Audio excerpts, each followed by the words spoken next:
Hey, how are you guys? You might hear some train noises in the background because I live close to a train yard. I'm actually homeless. I'm in a box right now. There's some people throwing wet, old food at me. Um, my week's been going pretty well. It's inching closer towards Friday, and I think it's a good time to tell you guys that I will be doing another live draw session. That's right, this Friday, the 21st, once again at let's say 9 p.m. Eastern Standard Time. I'll put up annotations everywhere. You guys have been so awesome. I have a lot of fun doing those. I'm gonna try and knock out maybe an hour.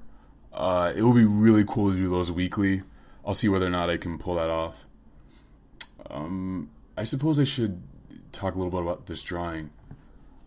I one time I was walking around DC, drawing and shit, and I had this idea of a story where a bunch of black pilgrims, I guess in the 1700s, were running around with like these large rifles, uh, sort of killing demons and like shooting magic powers around and stuff like that. Uh, I still haven't quite figured out the logistics of that. Like, are they slaves? Like, how did they get free? Like, I assume if they have powers, like, it'll be pretty hard to enslave a person with powers. Which is another thing I've been wondering. In the Marvel DC universe, any universe where people have powers, um, you would have to account for those sorts of things, and either powers manifested in the 19th century after a lot of mass catastrophes happened, or they happened anyway. Because I mean, you got to think slavery couldn't have happened if people had powers in Africa. It just wouldn't make sense. I mean, like the Holocaust wouldn't have happened. All this sort of stuff, and like I guess there would have been mass wars, but I guess there would have been different wars. I just don't think we would have had our current wars, and I don't know that you can operate in our current history if you're gonna have powers. Am I digging myself into a hole here by thinking too hard? I don't know, but I don't know. Well, yeah, I know X-Men tried to tackle this a little bit by having Magneto grow up in a concentration camp, and his powers manifest when he goes through puberty in the concentration camp and sort of busts out, and he wants to seek revenge on the Nazis and everything. That's cool and all, but like I don't know why it was just him who got powers, and I don't know. I think it's probably too much of a it's probably too much of a hassle trying to rewrite history just to fit fit that one variable. But anyway, so I guess this character is from a alternate history where everyone has powers, and I guess slavery would be pretty hard, hard to implement in the U.S.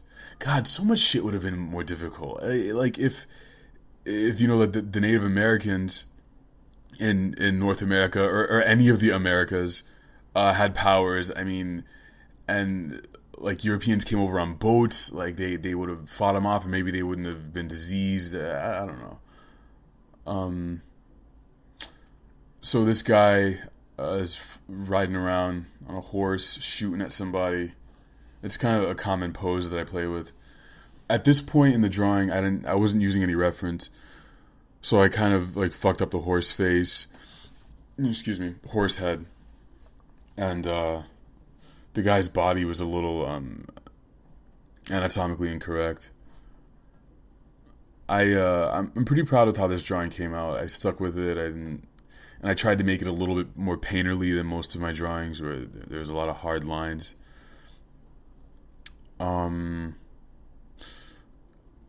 So I'm currently waiting for the Strip Search finale to end. And if you guys haven't watched Strip Search, it's that Penny Arcade reality show where 12 contestants are fighting for the chance to win $15,000 and a year in the Penny Arcade studios, and basically to have their webcomic career launched. And just after someone wins this competition, you're pretty much set for life. If you if you work as an artist, like you could basically do an average job, which they wouldn't. Like they're gonna work really hard when they win. So it's a win-win. I mean, even the people who lost in this challenge got so many followers, and it like boosted their career. It's an amazing show. I've talked to Maki from Maki Naro from the show, one of my favorite contestants, if not my favorite contestant. And I guess there are I'm going to say spoilers right now. So he's one of the final three, and he's in the last competition right now. He's going to go up in the finale. I'm pretty excited. I actually get nervous watching the show. This part of the drawing is pretty interesting, where I decided to mess up what I had, just put it away and make the horse more accurate by looking at a reference image, have him looking over his shoulder. I think maybe my idea of these black pilgrims, it probably came from a mixture of me watching Django Unchained and reading Blood Meridian by Cormac McCarthy. A very good book, even though it's kind of savage. Actually, it's very savage. It's very violent, and it's incredible. I don't know. I've never read a book like that before. It's about a bunch of guys in the Wild West, a bunch of outlaws who are killing and scalping Indians for money. Ugh, I can't talk. And they fight everybody. They fight Indians. They fight the people who pay them. They fight each other, and but it's so beautifully written, even though there's like such savage, horrible stuff going on, so much racism and violence, and all that good family stuff. So yeah, Blood Meridian, check that out if you want a good book to read. I really like that horse, even though I don't usually like drawing animals. And at this point, I realized that his shoulder was too low. I mean, the guy is leaning. He should be leaning towards you, like his top half. And I also think that now looking back at it, his top half is turned too much. Damn, I'll have to edit this later. Edit the image. I mean, drawing gun blasts are always fun as well. Little trivia: I was listening to Eminem's Relapse album while I was drawing this. A little bit of highlights. All right, thanks a lot for watching, you guys, as usual. I love all your comments and all that stuff. Live draw this Friday, the 21st of June, 9 p.m. Eastern Standard Time. Same time I always do it. It's going to be about an hour, maybe an hour and a half.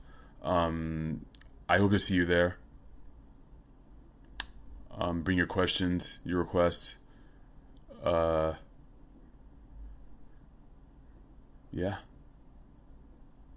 Take it easy, guys.